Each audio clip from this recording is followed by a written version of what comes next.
Shalom, my brothers and sisters. Shalom, and welcome to Less Than 10 Minutes. Less Than 10 Minutes. Words to Yashar'al. My name is Symmanayah, and if you're tuning in for the first time, today is August 1st, 2013.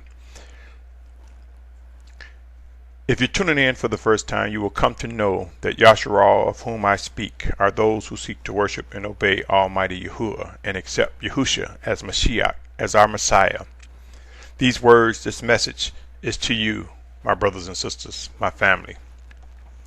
And I pray daily, often, that my actions are reflective of an obedient servant.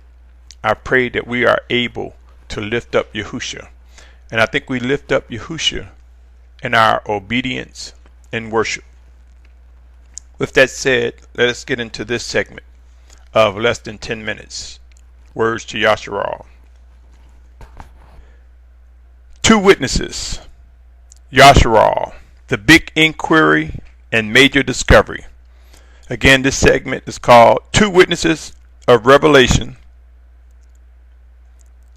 and Yashar'al, the big inquiry and anticipated discoveries.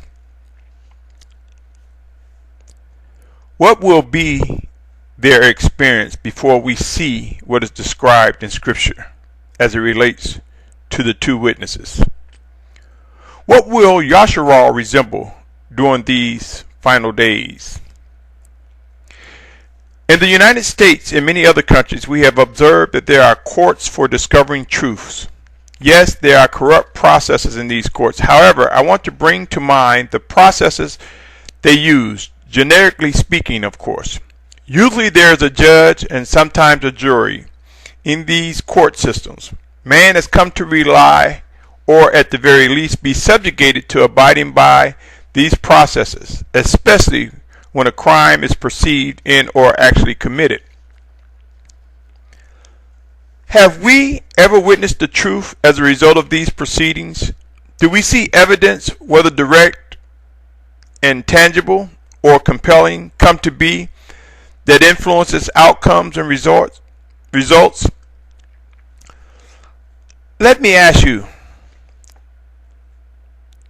some questions. Is it wrong to stop the flow of water that may create fighting, starvation, and unrest? Is it unrighteous to unleash plagues and disease on people? Could the Most High Yahuwah actually use someone to call fire down and literally kill people? Is it possible that true believers, those who desire to worship and obey Almighty Yahuwah and seek to follow the guidance of the Spirit of Yahusha, is it possible that these could make a mistake and mislabel an individual or individuals as unrighteous because of their obedience to the Most High or disobedience? In other words, my brothers and sisters, how many of us have been or are obedient to the guidance of the Spirit of Yahusha but have been mislabeled by the disobedient? Think about these questions that I asked. Because many may look and think that these things are wrong. Many may label wrong when right is present. Many may erroneously say something is unrighteous when it is not true. Let's consider the following scriptures in the wake of my questionings, following my questions.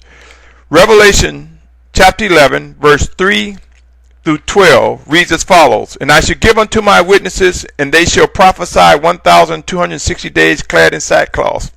These are the two olive trees and the two lampstands that are standing before the Elohim of the earth. And if anyone wishes to harm them, fire comes out from their mouth and consumes their enemies. And if anyone wishes to harm them, he has to be killed in that way. These possess authority to shut the heavens so that no rain falls in the days of their prophecy. And they possess authority over waters to turn them to blood and to smite the earth with all plagues as often as they wish. And when they have ended their witness, the beast coming out of the pit of the deep shall fight against them and overcome them and kill them.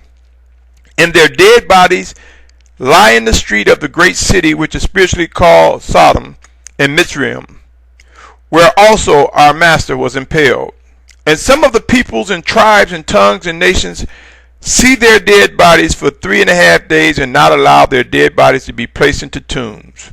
And those dwelling on the earth rejoice over them and exult.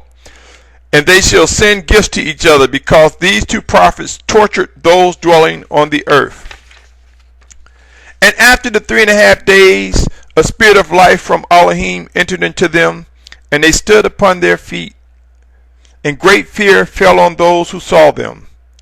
And they heard a loud voice from the heavens saying to them, "Come up here." And they went up into heaven in a cloud, and their enemies saw them. Whether we want to accept this portion of Scripture or not, it will not stop the fulfillment of the Word. What I read to you was 11th chapter of Revelation, verses 3 through 12. Whether we believe these days or times are far from us, it will not impede the Most High Father's timetable. Notice what is described in the scriptures shared in Revelation's 11th chapter. What will be the position of Yashar'al during these times? Did these two witnesses just appear out of nowhere? Were these two witnesses beamed down from heaven? I submit to you, brothers and sisters, these two individuals are not whom most scholars argue and debate about. Proof will come in due season, and we will witness it, at least those who have been designated to see it come to be. What if they emerged in your neighborhood? What if these two individuals are among you? What is their life like as they are groomed and prepared for the time described in scriptures? Giving the description of their ministry, how many believers will despise them for their right rulings? How many who claim to be righteous will reject their way of life? We did not, nor have all the details of the Messiah's life before his physical ministry came into fullness, nor do we have, let me reread that. We did not, nor have all the details of the Mashiach's life, the Messiah's life, before his physical ministry came into fullness, nor do we have such about the two witnesses. In other words, we have not discovered any writings that talks about what would their life be like before the ministry that is mentioned in Scripture come to be. Who has begun to ask multiple questions regarding the perfecting of the body of believers? Who has begun to ask themselves, what will Yashar'al's role be in the midst of the two witnesses of Revelation? Are we capable of discerning true prophets of Yahushua? Who has observed the methods used in courts to discover truth? Whom will we seek after for true and righteous discernment? Seek and you will find. Knock and the door will open. Are these statements true? Are you seeking? Are you knocking? Have we succumbed to walking in our own conceit, our own academic prowess? Have we become too focused on telling and attempting to teach and or inform versus questioning things, asking questions? Soon and very soon, these words will increase in importance. Pray and watch. Until next time, my brothers and sisters, be mindful. Some have experienced messengers and anointed ones of the Spirit of Yahushua unaware. Until next time, my family, shalom, shalom, shalom.